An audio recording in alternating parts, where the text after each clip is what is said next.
ॐ अज्ञानतिमिरन्धस्य ज्ञानञ्जनशलाखया चक्षुरुन्मिलितं येन तस्मै श्रीगुरुवे नमः। नमो ॐ विष्णुपदाय कृष्णप्रेष्ठाय भूतले श्रीमते भक्तिवेदान्तस्वामिन् इति नामिने।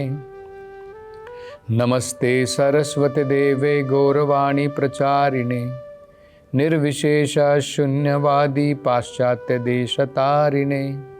जय श्री कृष्ण चैतन्य प्रभु नित्यानंद श्री अद्वैत गदाधर श्रीवासादि गौर भक्तवृंद। हरे कृष्णा कृष्ण कृष्ण हरे हरे, हरे राम राम राम हरे हरे। हरे कृष्ण।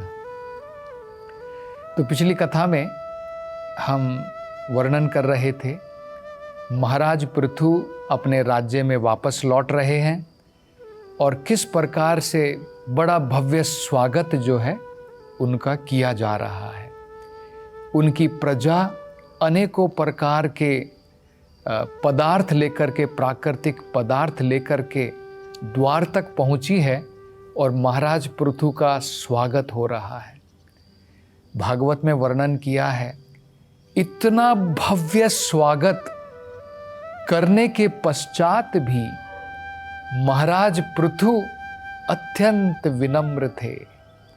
उनको इससे कोई अफेक्ट नहीं हुआ, उनकी छाती नहीं फूल गई कि भाई देखो मैं कितना महान हूं, मेरा कितना बढ़िया स्वागत हो रहा है।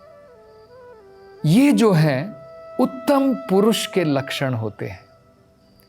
बताया जाता है, ये उदाहरण दिया है, जब पेड़ों के अंदर में बढ़िया फल लगते हैं, पके हुए फल लगते हैं, तो पेड़ जो है सीधा अपना सीना तान करके गर्व के द्वारा खड़ा नहीं होता है।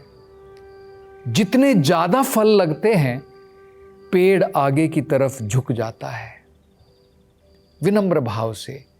तो ये उदाहरण दिया है कि जब व्यक्ति के भूषण, जैसे हम लोग आभूषण पहनते हैं, आप भारी भारी आभूषण पहनिए तो आपकी गर्दन झुक जाएगी। इसी प्रकार से अगर आप गुणों के आभूषण पहनेंगे, आपके अंदर में अगर महान गुण है जैसे महाराज पृथु के अंदर में है, तो वो व्यक्ति अत्यंत विनम्र हो जाता है।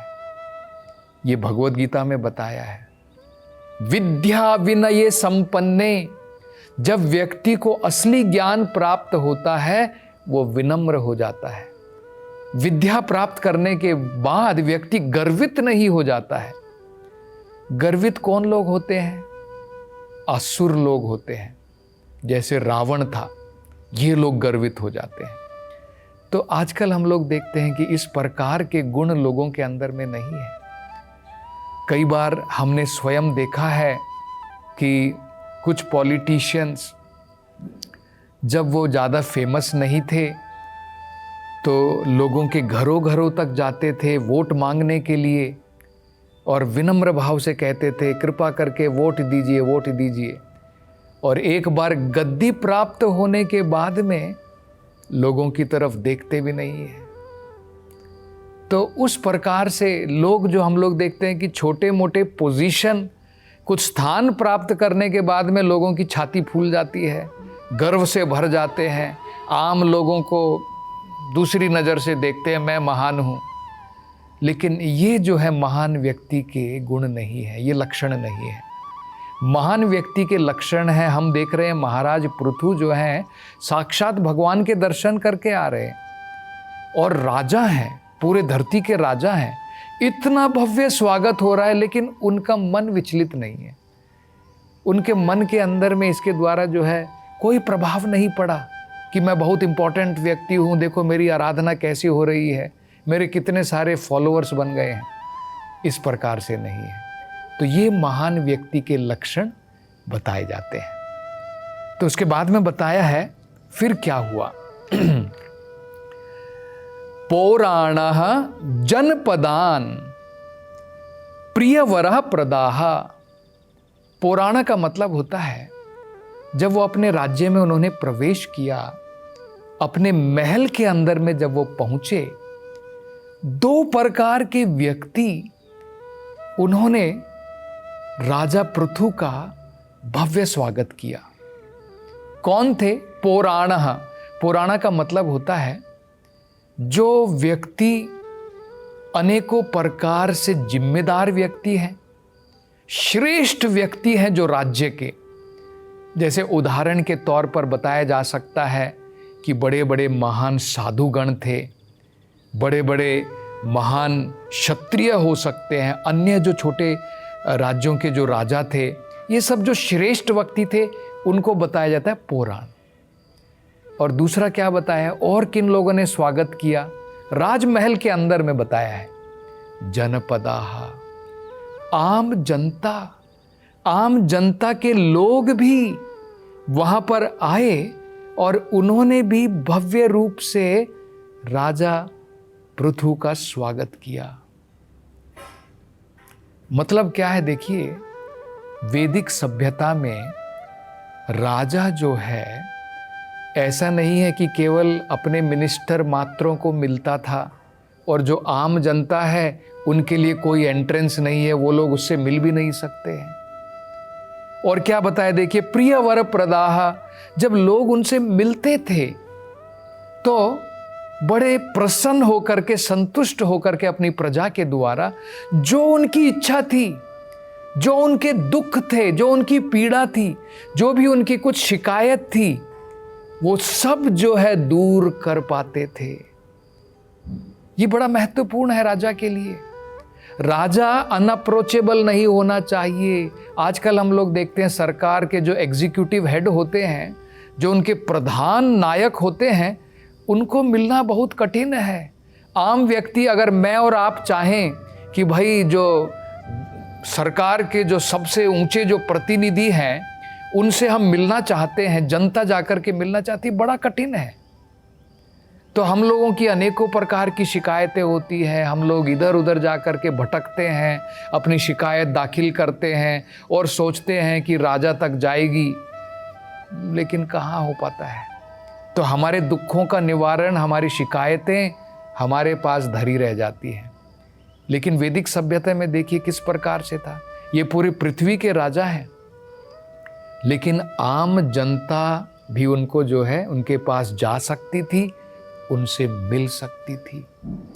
यहाँ तक कि आपने देखा होगा रामायण में भी राजा जो है जनता के दुखों को जानने के लिए भेष बदल करके, क्योंकि वो राजा के रूप में गया तो हो सकता है कोई ना बताए, रामचंद्र स्वयं जो है राज्य में घूम रहे हैं कि लोग राजा के बारे में क्या बात कर रहे हैं। तभी तो हमने देखा कि जब किसी ने जो है उनके राज्य में कह दिया, अपनी पत्नी से कह रहा था कि मैं राम की भांति थोड़ी हूँ कि सीता किसी पराये व्यक्ति के पास में थी और उसको वापस ले लिया, तो तुम किसी पराये व्यक्ति के पास में गई और मैं तुम्हें वापस ले लूँगा। तो उसको सुनने के पश्चात ही भगवान राम ने जो है निश्चय किया कि वो सीता का त्याग करेंगे। सीता ने अग्नि परीक्षा दी थी, अग्नि परीक्षा में पास भी हुई थी, लेकिन देखिए राजा का ये कर्तव्य होता है कि प्रजा क्या कह रही है, प्रजा के दुखों को उनका क्या नजरिया है, उसको भी समझना बहुत महत्वपूर्ण है। तो ये जो है राजा करते थे। तो ये बताया गया है किस प्रकार से कोई भी अगर प्रजा उनके पास में आती थी, संतुष्ट हो करके उनको भी जो उनकी इच्छा पूरी करते थे, उनका दुख का निवारण करते थे, आशीर्वाद प्रदान करते थे। और आगे कहा है कि महत्तमः महान कर्माणि, कि महाराज पृथु महान व्यक्तियों में भी महान थे। आपने अंग्रेजी में ये शब्द सुने होंगे, गुड, बेटर, बेस्ट। 3 जो हैं कंपैरिजन बताए जाते हैं। किसी चीज को हम बोलते हैं अच्छा है, और दूसरे को बोलते हैं उससे भी बढ़िया है, और सबसे बढ़िया है। तो इसी प्रकार से कहा जाता है 3 प्रकार के महान व्यक्ति होते हैं। महत, महत्तरा, महत्तमा। महत मतलब ग्रेट, महत्तरा मतलब ग्रेटर, महत्तमा मतलब ग्रेटेस्ट। ग्रेट में भी ग्रेटेस्ट, सभी महानों से भी अत्यंत जो महान है। तो महाराज पृथु के बारे में बताया जाता है वो केवल महान नहीं थे, महान राजा मात्र नहीं थे, महानों में भी महान थे। ऐसा क्यों? उनको इतना महान क्यों बताया गया है? तो भागवत में कहा है महान कर्माणि, उन्होंने महान कर्म किए थे। वो कोई रबर स्टैंप नहीं लगा दी कि भाई तुम महात्मा हो। ये रबर स्टैंपिंग के द्वारा, वोट के द्वारा किसी को महान नहीं बनाया जाता है। उनके कर्म के द्वारा उन्होंने इस प्रकार के कर्म किए थे। तो जैसे बताया जाता है कि राजा के बड़े महत्वपूर्ण कर्म होते हैं जो हमें महाराज पृथु से सीखने चाहिए। जितने भी राजा हैं संसार के अंदर में, केवल भारतवर्ष के अंदर में नहीं, सभी को महाराज पृथु से सीखना चाहिए जनता की भलाई कैसे की जाती है। तो हमने देखा महाराज पृथु की कथा पढ़ी, अपनी प्रजा की भलाई के बारे में कितना सोचते थे। कैसे सोचते थे? सबसे पहले प्रजा की भलाई के लिए अनेकों प्रकार के यज्ञ करवाए। यज्ञ के द्वारा प्रजा की भलाई, उस प्रकार से उनकी भलाई की। दूसरा सबसे महत्वपूर्ण, उसके पश्चात क्या महत्वपूर्ण होता है राजा के लिए, ये देखना कि मेरी प्रजा जो है सब के सब कोई निठल्ले नहीं बैठे हैं, कोई खाली बैठा है, कोई काम नहीं है, अनएम्प्लॉयड बोलते हैं ना आजकल हम लोग देख रहे हैं। अनएम्प्लॉयमेंट का रेट कितना बढ़ गया है, लोग अनएम्प्लॉयड हैं, इसलिए हम देखते हैं इतने प्रकार के झगड़े, युद्ध होते हैं। क्योंकि क्या बताया जाता है, खाली दिमाग शैतान का घर। आप लोगों को आप घर के अंदर में देख लीजिए, अगर आपकी संतान सही प्रकार से कर्म काज में लगी है, काम में लगी है तो बढ़िया है। अगर खाली दिमाग है तो केवल शैतानी सूझती है, अनेकों प्रकार के कुकर्म करेंगे। तो राजा का दूसरा महत्वपूर्ण, पहला महत्वपूर्ण कर्तव्य है प्रजा की भलाई के लिए अनेकों प्रकार के यज्ञ करना। दूसरा महत्वपूर्ण कर्तव्य और क्या कर्म करता है जिसके द्वारा वो महान बताया जाता है, ये देखना कि मेरी प्रजा में सब लोग एम्प्लॉयड हैं, अपने अपने कर्म, अपने अपने धर्म का पालन कर रहे हैं। कोई अगर अपने आप को कह रहा है कि मैं ब्राह्मण हूं, तो राजा को ये देखना है कि भाई क्या इसके अंदर में ब्राह्मण के गुण हैं, क्या ये ब्राह्मण का काम कर रहा है। दोनों भी महत्वपूर्ण है। ब्राह्मण के गुण भी होने चाहिए, ब्राह्मण का कर्म भी करना चाहिए। ऐसा नहीं कि 2 पैसे का थ्रेड, एक धागा खरीद लिया मार्केट से और धागा पहन लिया और कह दिया कि मैं ब्राह्मण हूं, कर्म तो मैं कर रहा हूं, बिल्कुल ठेला खींच रहा हूं, कुछ और कर्म कर रहा हूं और मैं कह रहा हूं कि मैं ब्राह्मण हूं। उस प्रकार का नहीं, ब्राह्मण का कर्म ब्राह्मण का होता है। इसी प्रकार से कोई क्षत्रिय है तो क्या वो क्षत्रिय का कर्म कर रहा है? क्षत्रिय का कर्म क्या होता है? देखिए, प्रजा की रक्षा करना बड़ा महत्वपूर्ण कर्म है। वैश्य का कर्म, कोई वैश्य है वो क्या कर रहा है? क्या वो काऊ प्रोटेक्शन कर रहा है, गाय की रक्षा कर रहा है? ये भी बड़ा महत्वपूर्ण है। देखिए, वैदिक जो सभ्यता थी कितनी महत्वपूर्ण थी। आपने सुना होगा कुछ लोग जो हैं कुछ विवाद करते हैं कि क्या ये कृष्णा भावनामृत में ये दूध का तो महत्व बताते हैं कि दूध बड़ी महत्वपूर्ण है, गायें बड़ी महत्वपूर्ण है, लेकिन उनका आरोप कई बार वो लोग सोचते हैं कि जब तक गायें दूध देती हैं तो हम उनको रखते हैं और उसके बाद में हो सकता है कि ये लोग कसाई खाने भेजते हैं। तो ये मूर्खता है, कोई मूर्ख व्यक्ति ऐसा सोचेगा। गाय के बारे में वेदों में बताया है, नमो ब्रह्मण्याय देवाय गो ब्राह्मण हिताय च। भगवान कृष्ण जिनकी हम उपासना करते हैं वो गो और ब्राह्मण वो बताते हैं कि इनकी उपासना हमें करनी चाहिए। जब प्रभुपाद जी, यहाँ तक कि जब मैं कृष्णा भावनामृत में पहली बार जब मैं आया, तो जब मैंने एक प्रभुपाद जी की पुस्तक पढ़ी, उस पुस्तक को पढ़ने के बाद में मेरे हृदय के अंदर में इतना बदलाव आया। मैंने वो पुस्तक में पढ़ा कि प्रभुपाद जी जो हैं अमेरिका में एक इंटरव्यू में कह रहे हैं, वहाँ पर अमेरिका में आपको पता होगा ऑर्गेनाइज्ड स्लॉटर हाउसेस हैं, हजारों गायें 1 मिनट के अंदर में उनको काटा जाता है। इस प्रकार के कसाई घर हैं।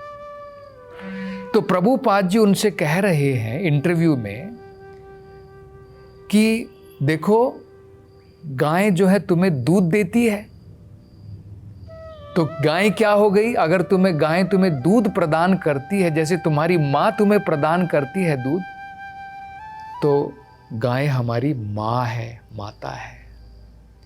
और अगर माँ तुम्हारी दूध देना बंद कर दे, तो क्या तुम माँ को कसाई घर भेज देते हो? तो इसी प्रकार से हमें सोचना है कि ऐसा कैसे हो सकता है कि हमें जो है जब तक गाय दूध दे रही है तब तक हम गाय को रखेंगे और बाद में उसको कसाई घर। ये तो मूर्खता है। जो कृष्णा भावनामृत में है वो एक छोटे जीव को भी, एक छोटे प्राणी को भी दर्द नहीं देना चाहता है। तो ये कैसे हो सकता है कि गाय, जिसको भगवान कृष्ण उनको गोपाल कहते हैं, जो स्वयं अपने द्वारा दिखा रहे हैं काउ प्रोटेक्शन किस प्रकार से करनी है, तो क्या भक्त मूर्ख है कि जब उसने दूध देना बंद कर दिया तो उसको कसाई घर भेज देंगे? तो ये मूर्खता है। लोग जो है बेबुनियाद इस प्रकार के कई बार जो है कहते हैं, तो ये हमें समझना है। तो यहाँ पर हम देख सकते हैं कि उसका सबसे बढ़िया महत्वपूर्ण कार्य ये है देखना कि ब्राह्मण ब्राह्मण का कर्म कर रहा है, वैश्य वैश्य का कर्म कर रहा है। तो वैश्य का कर्म क्या होता है? सबसे महत्वपूर्ण है कृषि और गोरक्षा, ये वैश्य का कर्म है। इसी प्रकार से क्षत्रिय का कर्म होता है, शूद्र का कर्म होता है। तो सब लोग अपने कर्म कर रहे हैं या नहीं कर रहे हैं, वो भी बड़ा महत्वपूर्ण कार्य था। तो इसलिए बताया गया है कि वर्ण आश्रम उनका पालन उनके लोग कर रहे हैं, ये भी बड़ा महत्वपूर्ण था। इन सब कार्यों करने के पश्चात उन्होंने ये भी देखा कि पृथ्वी पूर्ण प्रकार से उपजाऊ होकर के जनता के लिए, प्रजा के लिए अनेकों प्रकार के खाद्य पदार्थ प्रदान कर रही है या नहीं। ये बड़े महत्वपूर्ण कार्य हैं जिनके द्वारा उन्हें महत्तमा कहा गया। तो और इसके बारे में चर्चा हम अगली कथा में करेंगे। हरे कृष्णा।